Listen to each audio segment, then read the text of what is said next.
वज़ीर दिफ़ा ख्वाजा आसिफ साहब ने कहा है कि शहबाज शरीफ साहब ने बिजली की कीमत जो है कम करके नामुमकिन को मुमकिन कर दिखाया और पाकिस्तान तहरीक इंसाफ पे तनकीद भी की है उन्होंने। देखें, इस वक्त जो मुल्क के हालात हैं जी, उसमें हमारी क़यादत को पाकिस्तान में होना चाहिए।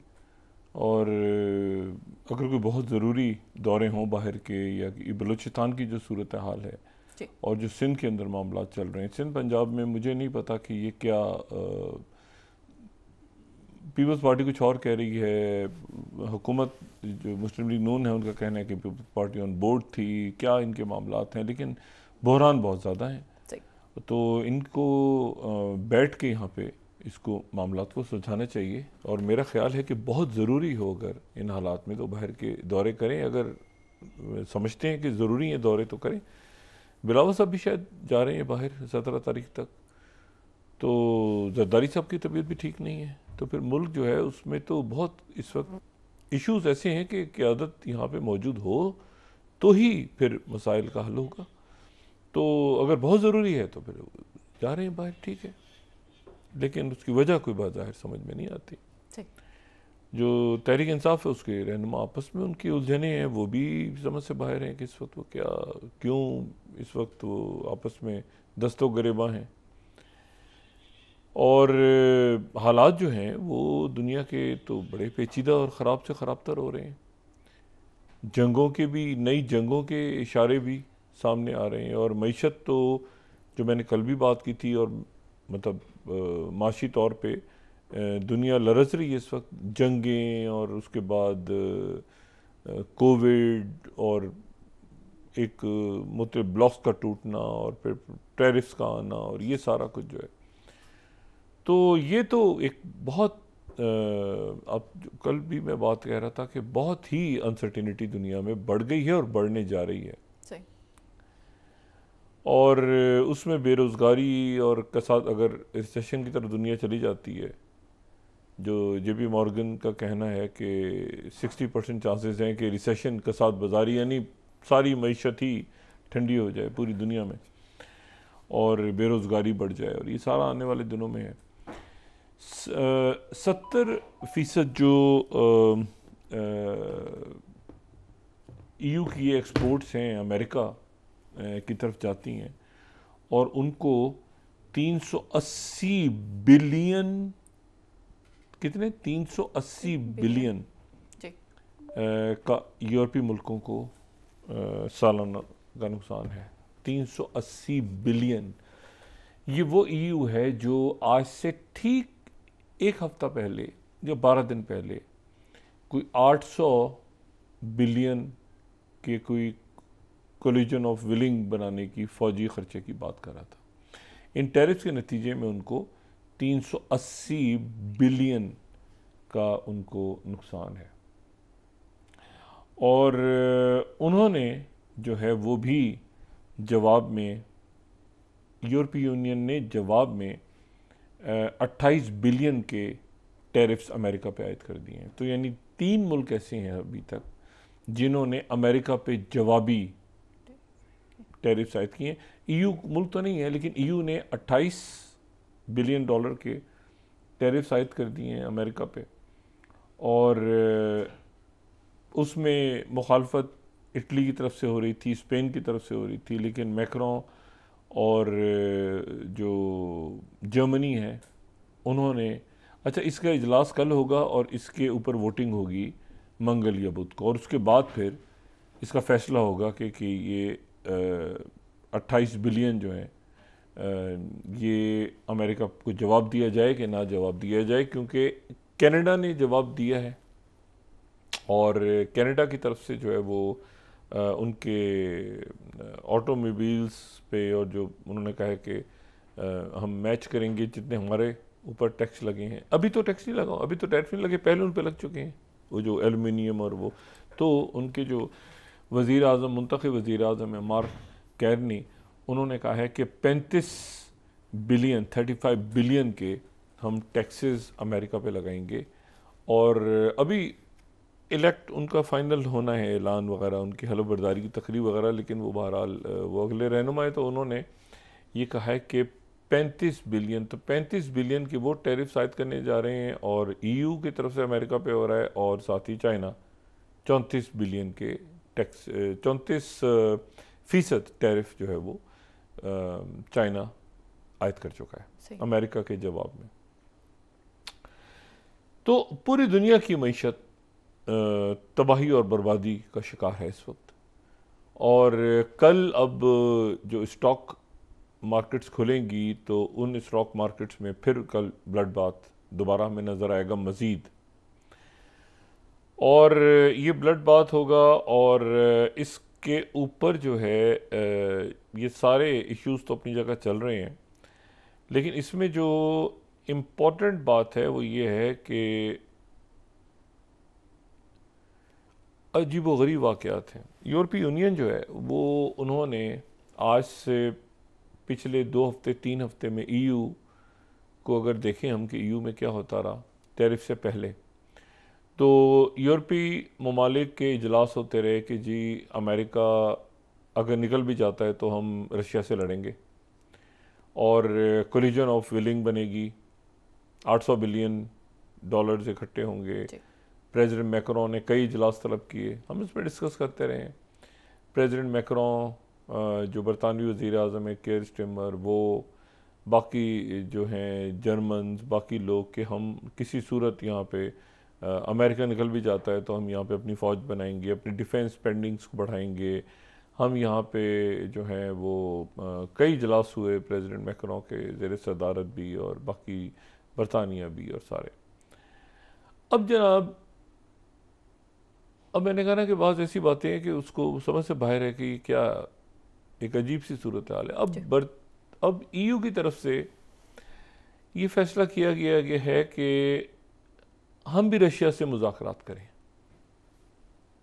अगर अमेरिका कर रहा है तो हम भी करें, तो एक खिड़की खोल के मुज़ाकरात करने में क्या हर्ज है।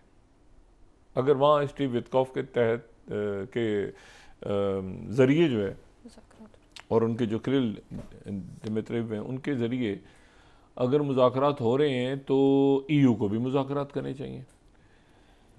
लेकिन यूरोपीय यूनियन ने जिस शख्सियत को ज़िम्मा लगाया है कि आपने प्रेसिडेंट पुतिन से मुज़ाकरात करने हैं अब यूरोप के बिहाफ पे,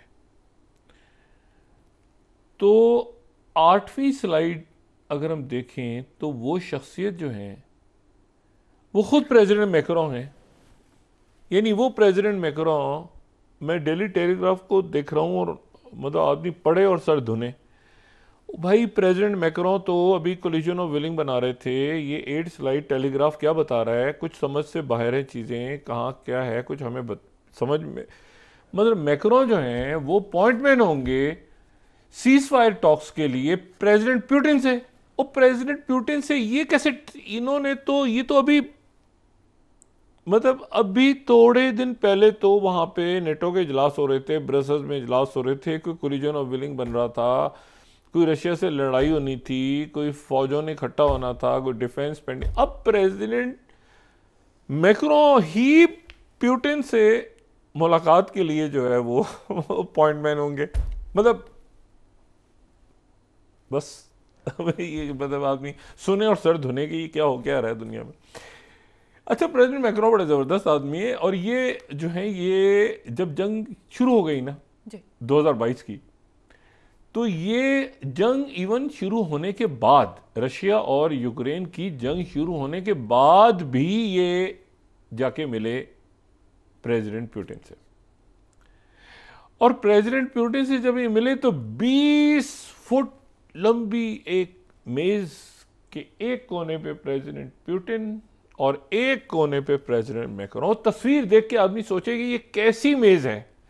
ये मतलब 20 फुट के फासले के ऊपर ये दो लोग एक जनाब बैठे, और ये आपस में पता नहीं ये माइक के थ्रू बात हो रही थी क्या, बहुत बड़ी मेज दरमियान में रखी गई।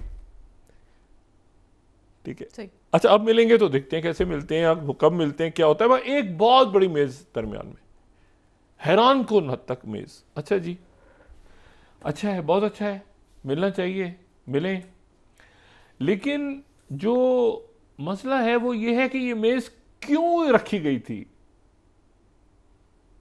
इतनी दूर ये क्यों बैठे थे? वो दूर इसलिए बैठे थे, लोगों की को याद दिला दें ये देखें ना, मतलब ये भी क्या तमाशा है, दूर बैठे थे बहुत, उसी इसलिए कि प्रेसिडेंट मैक्रोन जब वहां उतरे मॉस्को, तो मॉस्को में उन्होंने कहा हम आपका कोविड टेस्ट करवाएंगे। मैक्रोन ने मना कर दिया।